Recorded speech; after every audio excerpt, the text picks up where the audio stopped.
Hey, welcome to another episode of the Armed and Ready podcast. I'm your host, Jason Wood, the VA loan guy.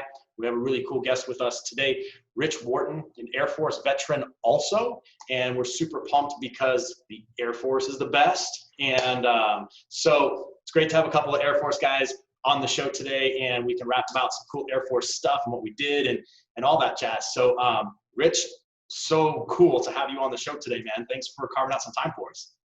Thank you so much for having me on you guys' show. I'm really excited to be here, Jason. Absolutely. Awesome, man. Well, you do some cool stuff now, content creation, and are really involved in kind of the social space online, which I want to dig into because, that's what, we're doing with the podcast, obviously is video and audio, but all the social stuff that surrounds that and getting better. And that's kind of where the world is today. But before we dig into that, tell us a little bit about you. Like, how did you pick the Air Force and what did you do? What was your job? I know you did kind of some cool stuff in the Air Force and had some deployments to the Middle East. So walk me through kind of that whole process. Like, what inspired you to join the military? Oh man, well, okay. Well, this is a story. I'm fortunate enough to be a military brat. So both my parents served in the Air Force, which is why I kind of had this pull or this call to serve in the Air Force because of my parents, but also I come from a family of four. I got other older siblings, and my brother and my sister also served in the Air Force. My grandfather, on both my mom and my dad's side, also served in the military. One got to be in the Army Air Corps when it got established, and the other one, he was in the Army and he was in the Pacific during World War II. So I've got a tattoo that's actually like a family tree it's full of skulls, and each helmet represents a different conflict of me and my family that we've been involved in. So Iraq, the first Gulf War for my mom, Vietnam and Bosnia for my dad, and then, like I said, for my grandparents, World War II. So that's kind of this passion to serve kind of stems from. And I was born in Germany, raised in Europe. I got to travel all over Europe.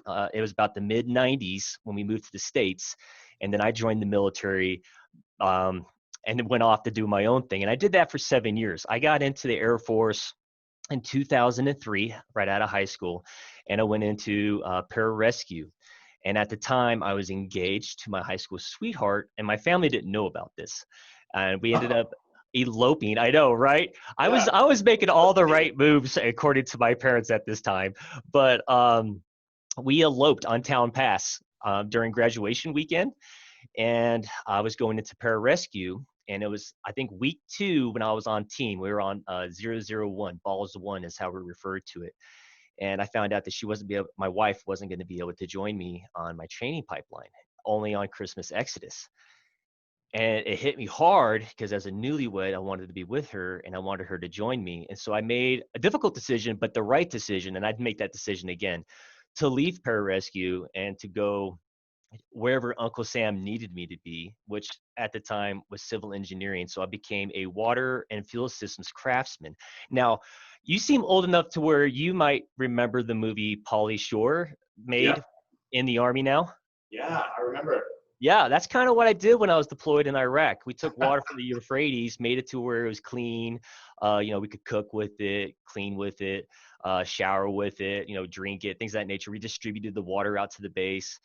And I did that for about 5 years in that career field. We ended up doing 3 tours total to the Middle East in that career field. And towards the end, when my contract was getting ready to expire, I had this pull still to serve in the Special Forces triage. And I was looking at jobs such as like combat control, pararescue again, SEER, TAC-P. Sorry, I was thinking about all the different like special forces there for a second.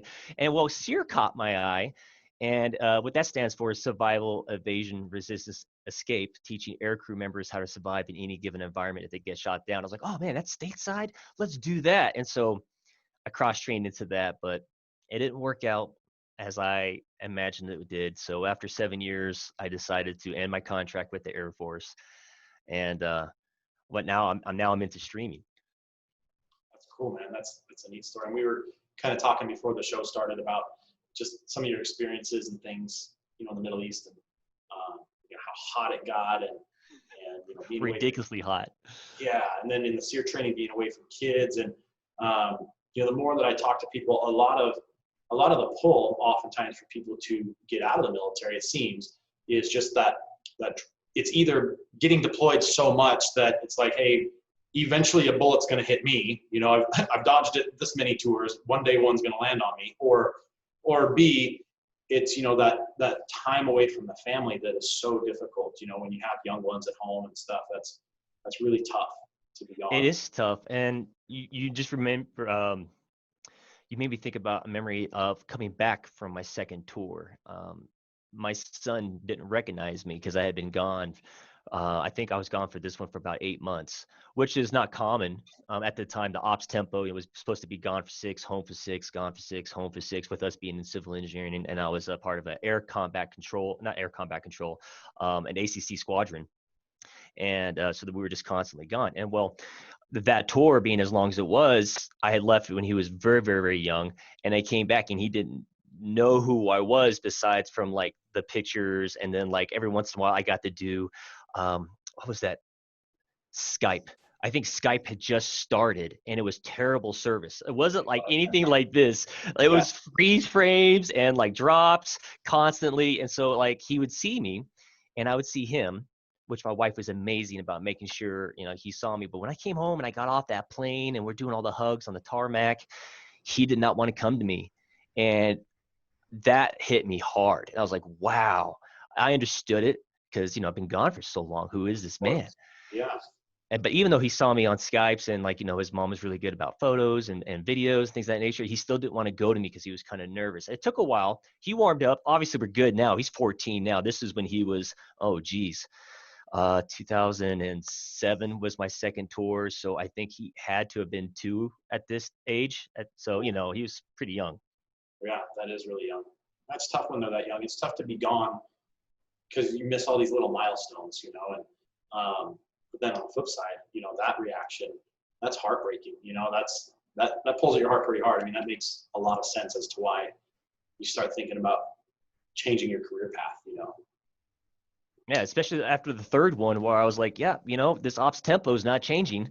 I either need to make the decision to where I'm going to do this for 20 and just expect to be gone a lot, which is not easy on a family, like you were saying, or make a different decision and do something different. And I was at that point in my time. I wasn't thinking about catching bullets or like, hey, my luck's going to run out. It was more of like, I think I think I'm done going to the desert is what it was. Cause I was like, I didn't like being hot. It got really, really hot there. And obviously it was a hostile environment. And yeah, as a married man, crawling into the bed every night of my wife is definitely something I missed being deployed. So it was an easy decision. Yeah. So what did you start doing after the military? Like you're into the social space now, content creating, right? Which I don't know for a lot of people that are watching the show or listening to the show, if they really even understand what content creation is. I mean, Oh, I imagine not. yeah. So, I mean, how did you get into that? And then tell us what it is. Like, explain it to people for the layman so they understand what you do. Absolutely. I would call it's a part of the entertainment business, I think. Okay. I got into streaming is what I do. You can see behind me, I've got this plushy pillow. That's the glitch symbol for Twitch. I was sitting down watching YouTube with my sons, and I couldn't believe that at my son's baseball tournament, in between matches, he had his little, like, I think it was his iPad or something like that. And they're all huddled around each other watching some person play Minecraft on an iPad on YouTube. And I was like, hey, why don't you guys, go over here and hang out on like with us? He's like, why are you guys all watching this other person game? Why don't you guys just do it? It's like, oh no, it's fun watching other people game. And it kind of like I had a light bulb type moment. And I'm like, interesting. People watch people play video games and they can monetize this.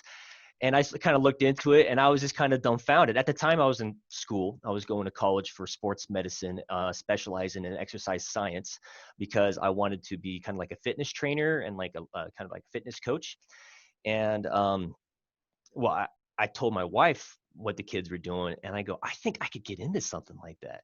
And it wasn't until I was sitting on the couch with both my sons and we were watching another YouTuber. They said, Dad, you could do this. Did I make that that, okay, I'm going to try this. I was in between jobs at the moment. I had just got my degree, and I had this idea to where I could not only like entertain people with like playing video games, but I also love fitness. And I wanted to change the stigma that surrounds gamers. Because like even with like my dad, he's like, gamers, like bunch of overweight people with acne that sit around all day. I'm like, that's a common misconception that I think is a terrible stigma, because there's so many people from so many different walks of life and different parts of the world that enjoy video games, or watching people play video games. And so taking the fitness realm and video games and meshing it together, and then just trying to entertain people when they come to my stream, because I do more than just video games. And a lot of people don't realize that Twitch is more than video games. It's got podcast, it's got cooking shows, it's got your crafting shows, it's got art streams, which some things I do. Like I'm actually wearing a shirt that I designed. I got picked up by a sticker company, and the stickers, or the art that I draw and stream, they make stickers for me, and I give that to my subscribers in my channel as a gift. It's crazy, man. I'm loving it though. I've only been doing it for about 20 months, and getting into this universe, this Twitch universe, or content creating, is all new to me, and I'm still kind of learning it. I've only been doing it for about 20 months, and I went from not being on Instagram, Twitter, YouTube, TikTok, Snapchat, not doing any social medias, to being on all the social medias. So it was like taking a drink of water from a fire hydrant when it came to like all the information. Yeah, it's a lot to learn. Like I've been, in my business in the mortgage industry, trying to leverage the social media aspect as much as I can. And it's like every time you think you're doing an okay job at it, it's like you kind of uncover this new level. You're like, oh shoot, I'm not even close to that. Okay, now I need to like retool and figure out how to get to that level, Constantly like reevaluating, like, okay, what can I do better to get more attention? So you're just constantly like reevaluating your decisions. At least I am. That's how I look at it. Yeah, no, I'm 100% in the same category. What have you seen from, or what have you learned, I guess, from when you first started to like how do you build your following? How do you get people to find you on YouTube? I mean, I know there's tons of tricks. Yeah. It's not easy, and I don't have the answer, because I'm still trying to find it myself. But networking, I think, is probably like one of the best things anybody can do, especially if you're like a starting out content creator, because like especially now with like COVID-19, there's been a mass influx of people going digital, like working from home. Entertainers are now starting to like actual like stand-up comedians are starting to do like their Twitch streams, or you've got like musicians that are now coming onto Twitch to do their music. It's just exploding with more people. So the discoverability is even more difficult for those who are trying to be discovered, I guess you could say, on Twitch, who aren't already like a big name. Like I was just like other big names, like I was just saying, like for musicians and comedians or cooks and things of that nature. So what I do besides just networking, like through social medias, is creating content on more than one platform. And the way I explain this to other upcoming streamers who are just looking to start is to kind of look at social media as like your checkerboard. And the more checker pieces you have on this board, the more likely you are to be successful at winning this game, so to speak. So like you've got your Instagram, your YouTube, Twitch, TikTok, Twitter. These are all different pieces on the board at your disposal. So I say the more you have, the more likely of you getting your content discovered, and just constantly flooding those platforms with content. And it's not easy, because you're balancing a lot, especially me as a family man, because it's not just streaming to get noticed. After I'm done streaming, I have to make videos or edit content, post, all these different areas, networking with people who I've been networking with. It's a lot. It's a lot. It's not your 40-hour week. It's much more than that. Yeah, well, and it takes time. And that was something that I learned early on when I started getting deeper into social media stuff. Is great. I made this piece of content. Like I recorded a video. Woohoo! Maybe you got it edited. Okay, great. Now I got to get it posted everywhere. Mm-hmm. And that can take hours. And I don't know if people think about it. I didn't think about it for the longest time. And then when it came time to upload another piece of content, I'm like, oh man, I've got like 2 hours of like upload and wait, Yep. like, and then, oh, I gotta, like with Instagram, you can't upload it from your computer. You can only do it from your mobile device. So Yep. then you got to get it from your computer to your mobile device in a format and then reformat it because the format's different on Instagram. You got to Yep. get it put up on there. And it's like just posting the Instagram video alone took an hour, Yep. and then, And you put on LinkedIn and it takes forever to upload there. And it's like, oh my gosh, there's a lot of time, like idle time, but it's necessary, right? You mhm. gotta get it uploaded. and Um, and not just getting the video there, but if, let's say, even if you put on Instagram or TikTok, if you're not hitting like the algorithm, so to speak, for like the hashtags, it may not get as many views that you would have liked it to have gotten. It's tough because it's the algorithm's always changing. Finding the right hashtags isn't the easiest thing to do. It's a process. It's a yeah, process. yeah, it is a process. Tell me more about Twitch. Like I've only recently heard about it. I don't really understand what it is. Okay, well, it's a streaming platform that's owned primarily by Amazon, and I'm affiliated with it. I have aspirations to be a partner with Twitch, getting a little purple check mark, which most verifications is some type of check mark. Um, and wow, like they have a convention in San Diego every year. It's called TwitchCon, and I had the opportunity to go last year, and it was amazing. This year, sadly, they just announced it got canceled due to COVID-19, which makes complete sense due to the whole social distancing not being a thing with that many people at this convention center. But man, it is so much to explain. It's a streaming platform, and you can make it whatever you want it to be. Like I do variety, and there's a lot of people out there that don't do variety. They just stick to one thing. And that's, I've been spouting off examples. It just depends on what you're into. And then you find other people in this community. Essentially, that's what it is. You're building a community. Like I've been building a community as a Twitch streamer, and I have it based off of my FNG, or excuse me, my fitness and gaming um, community is what I've named it, for fitness and gaming. Gotcha. Okay. And a lot of people go on there, and it's just like, I don't even know how to describe it. I created like a safe space because there's just so much negativity, especially right now and in the world, to where people just want to have a spot to where they can go and kind of check out from the stresses of the world, and just be in the moment with this content creator and just create a pleasant experience. And that's kind of what I do.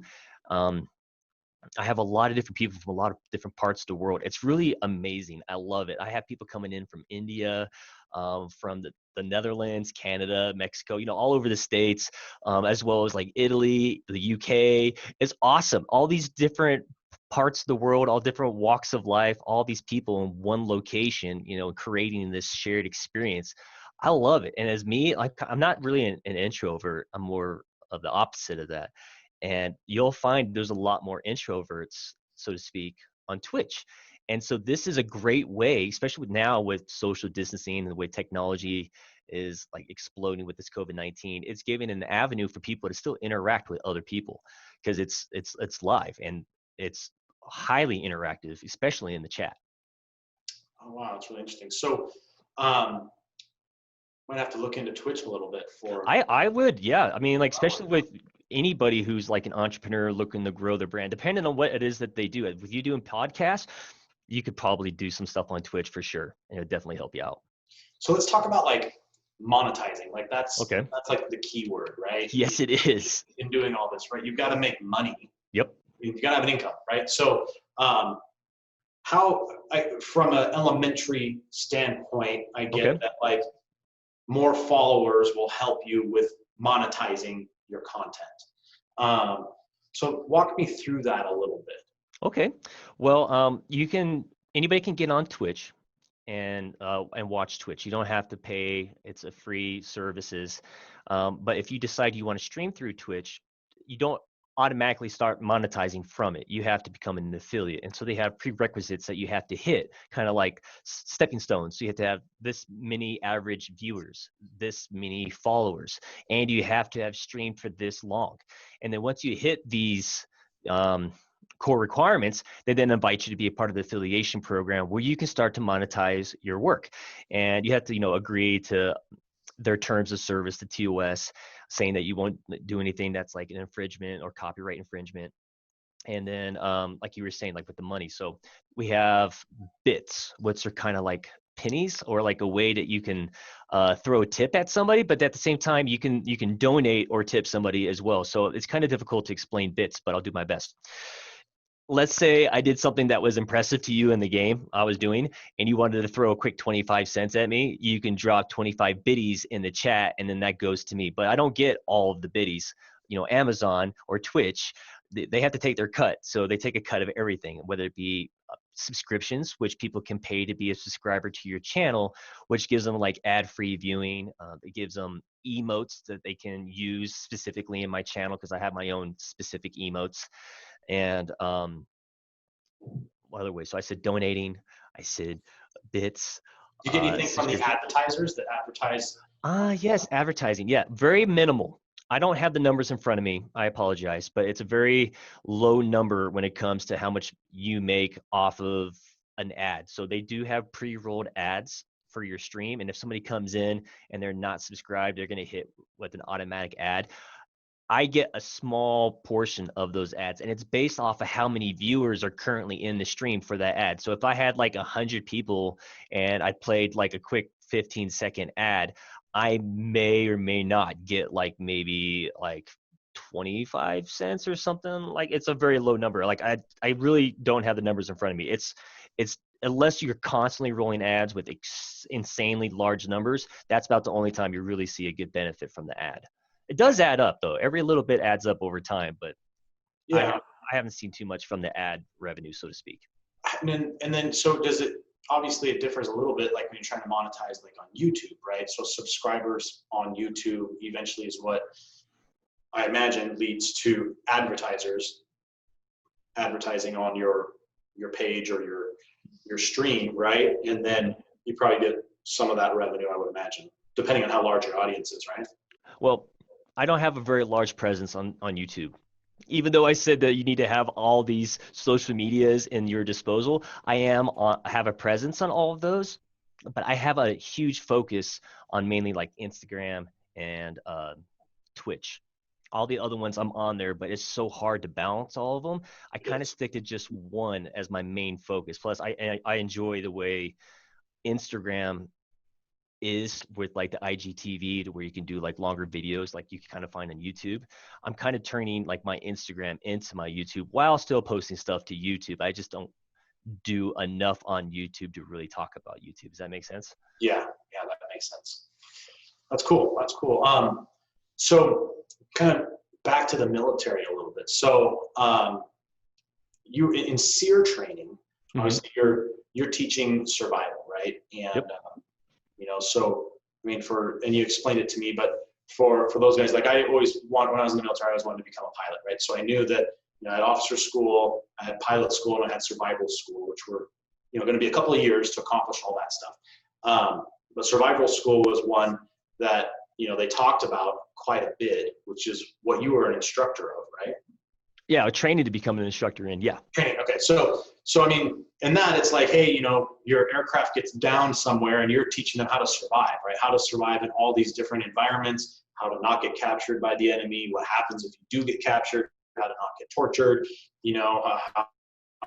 how to not give away information, like all that stuff. So do you have any cool stories from that training that you Oh remember? my gosh, yes. So at Fairchild Air Force Base, where about 3/4 of the training for SEER takes place. I mean, there's a couple other places outside of it, but the water egress training was my absolute favorite. So in high school, I was on the swim team. I was a lifeguard for the nearby water park. I just love being in the water. So when I did the water training, I was just like at home. It was amazing. They had this cool, I don't even know how to describe it. It was like a mock-up of like the inside of like a helicopter or like a C-130. They could change the seats around to where it feels like you're inside like an actual airplane or helicopter, whatever it is. They have it mocked up for it. And it's above this indoor pool. And everybody's all strapped in. Well, we've gone through the briefing of what's going to happen. They're going to drop us into the water, roll it to where we're upside down and completely submerged underwater. And they're teaching us that you have to maintain a point of contact for like reference. And you always have your hand on something so you don't all of a sudden unclick your seatbelt and you're just floating in the water. And let's say it's dark, you're going to drown because you can't find your way out. You're just floating. So point of contact, key thing, unbuckling, finding the window, pushing it out, turning yourself and going out the window and getting up to the pool surface is amazing. But I'm not doing it justice because they've got this underwater camera set up. They've got like divers down there for like safety reasons.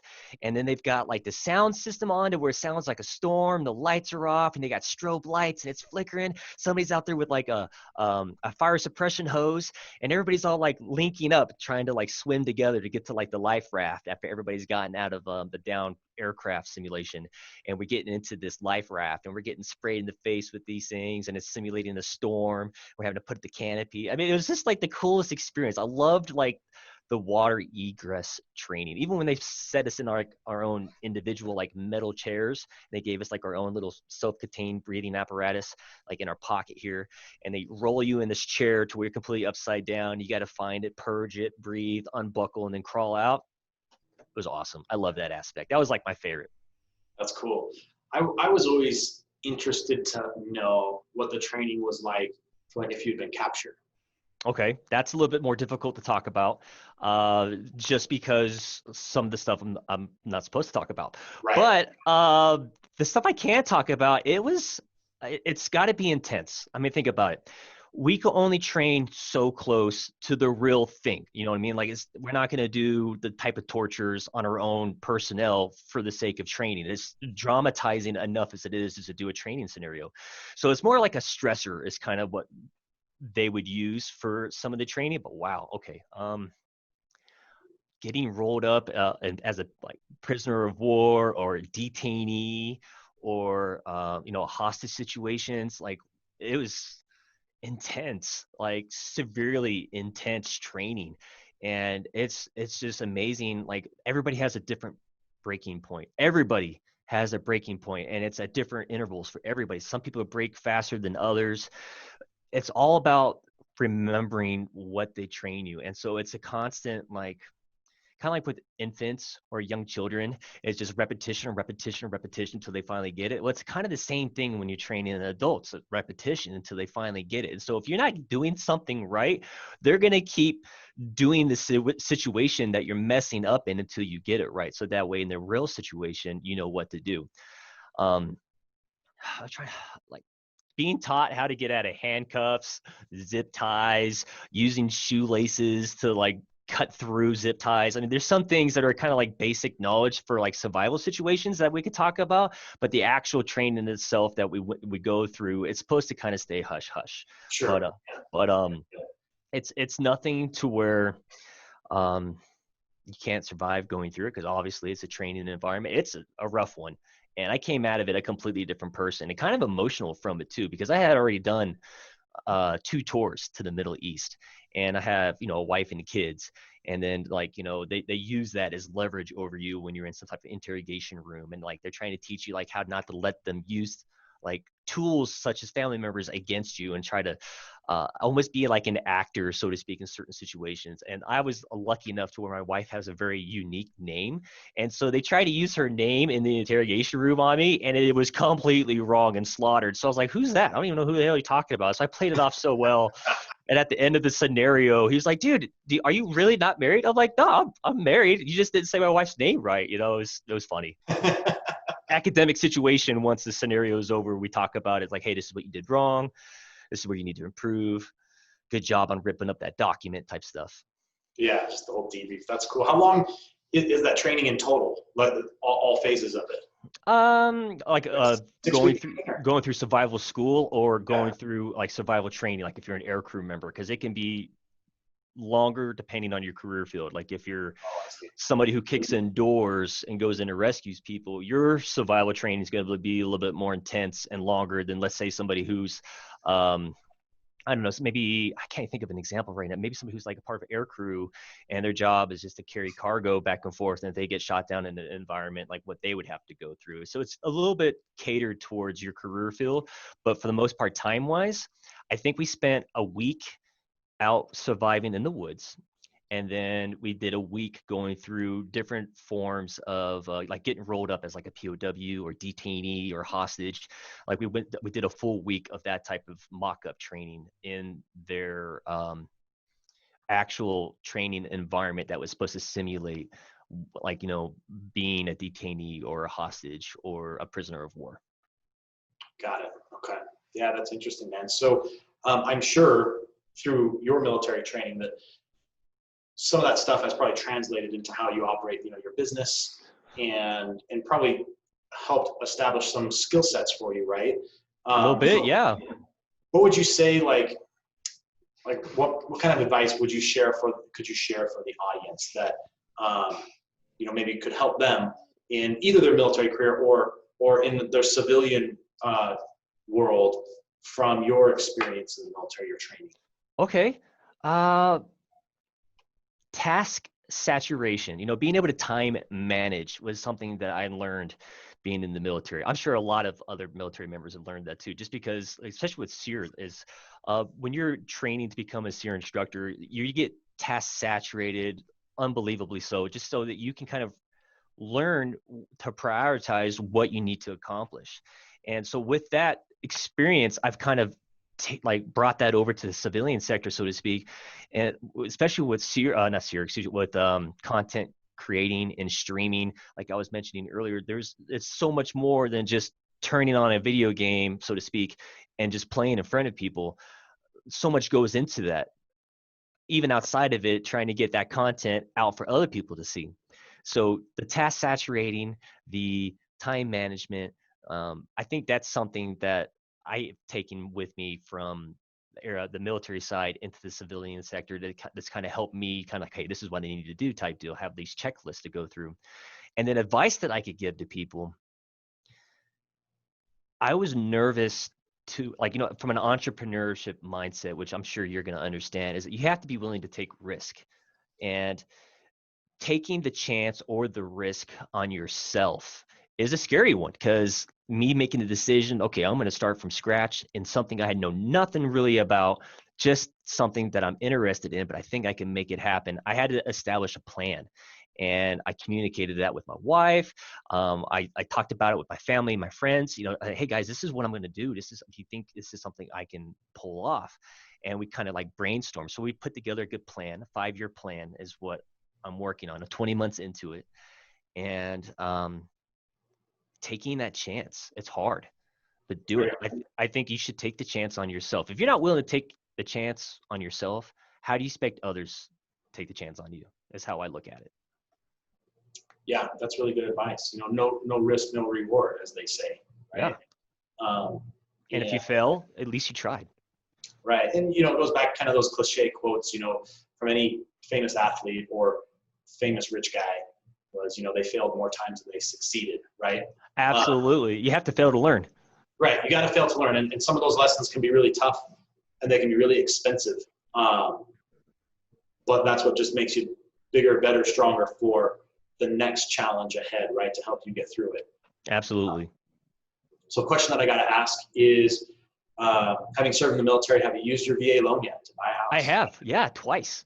Right on. Hoorah. Yeah. That's great. Yeah, it could be a bit of a process. I'm not gonna lie. My wife, she worked for the VA at one point in time, and she worked for the Salt Lake City fiduciary hub, and they have you can work from home, and you can live wherever you want to do this job. Essentially, if you're in your area, where her area was the Western area, so you Washington, Oregon, California, Utah, this whole area. So even though her hub was Utah, we moved out to Oregon because my son had this really bad asthma, and living out that direction really helped out his asthma. So he actually outgrew it with us living in Oregon. It was amazing. But the process of securing a VA home loan from Utah to Oregon was a bit much, because with her working from home wherever, we're trying to buy a home in Oregon, and her place of work was Utah. So the paper trail behind that was a bit of a headache, to put lightly, but it worked out. And when they did the inspection for the VA home loan to go through, they wanted our front patio to have a railing, And I was the only one on that block with the railing on my patio. Everybody else didn't have it because it was only like 2 feet up, and it was not that big of a deal to everybody else. But for me to secure the VA home loan, they wanted me to have a railing. So the contractor had to come back, install a railing, and then I was able to secure the loan. So there's some things that you have to do to make it, but you know what? It was worth it. And I don't care about having a railing put in. I had 2 kids now, so it was just beneficial for them. Yeah. Well, at the end of the day, probably a little safer anyways to have railing up, right? Which is the whole pretense and the reason that the VA appraiser would flag something like that, right? It's just safety. And it can be task saturation, both from a home buyer perspective and then also on the lender side of things. Sometimes there can be task saturation, and and you got to have the right paperwork, for whatever red tape from either side. They all have to have the correct paper trail. So I got it. It was just, moving sucks to begin with. So dealing with all this paperwork to secure the loan, it's just added stress. It's this adulting. Nobody told me adulting was going to be so difficult. I know, right? Adulting is difficult, and the moving part is stressful. Besides buying a house, just moving, packing up all your stuff and going to a different place, that's stressful, right? And you would think that with me being a military brat and a prior military service, I'd be okay with moving by now. It still sucks. Doesn't matter if I've done it 20 times, it still sucks. Yep, I think it sucks every time for everybody. Yep. Well, that's cool, man. You use your VA loan. I'm glad to hear that. More people need to be taking advantage of that. I agree. It's a great program. Great benefit, that we've all earned. Well, awesome, brother. I want to just thank you for taking some time to be on the show with us today and share with us your service and your experience, and have another Air Force guy on the show. And that's what it's all about. Yes, I know. We're so far and few between. I know. Well, it's funny being, I live in the San Diego area. So it's Marine and Navy town here. So, I make a big deal of it anytime I work with a client who's Air Force, or I have someone on the show who's Air Force, because out and about in public, you never run into an Air Force person here. And I tell them, everyone looks at me like, oh, your hair's cut short, are you in the military? I'm like, oh, I was in the Air Force. And everyone looks at me like I'm from a different planet because, of where I live. Yeah. So it's exciting to me to get an Air Force person on the show. So yeah, man, I love it. I always get made fun of like, oh, you're chair force. So I'm like, whatever, dude. We're all, the 5 branches. So many people don't even count the Coast Guard. I'm like, Dad, don't leave them out, But it's funny because you get like you said, Army, Air Force, Marines, and then the Air Force is the one they kind of pick on. But then when a Coast Guard kind of comes into the picture, all of a sudden Air Force is what the other guys yeah, haha. But it's yeah, you're not getting picked on quite as much anymore. You're not getting picked on quite as much, but it is what it is. I have so many friends from different branches of the military, and I don't care one little bit that I'm the butt of the joke being Air Force. I was like, whatever, man. I loved my air conditioning Connex box that I got to stay in for my 3rd tour. How was that temper tent? Right. How was that cot? Yeah, you should have seen the barracks when I was at my AFSC school, because it was like a Hilton. Oh man, see, I don't mind. That's how I look at it. You can make fun all you want. I chose well, in my opinion. Yeah, absolutely, man, absolutely. Well, Rich, thanks again, man. It was a pleasure having you on the show. A lot of fun. And hey, where can people connect with you if they want to follow you on Twitch or any of your other social channels? Well, I'm RockDad1984. It's a common misconception because do you like rock? Well, I actually enjoy rock climbing, and obviously I'm a dad, and I was born in 84. So at the time, I just took these 3 things at that moment and just meshed it to become RockDad1984, and it's kind of just stuck. But you can find me on Twitch, Twitter, YouTube, Instagram, TikTok, Snapchat. Just type up RockDad1984 in Google. I'm sure you'll find me. Awesome. Great, man. Well, for anybody who wants to connect with Rich, RockDad1984, Google him. You'll find all his cool stuff. And we thank you a ton for being on the show today. If anybody has questions about the VA loan or anything we talked about here, you can connect with us at valoanguy.us. But thanks again for stopping by and listening to another episode of the Armed and Ready podcast. Look forward to checking you out next time. Take care.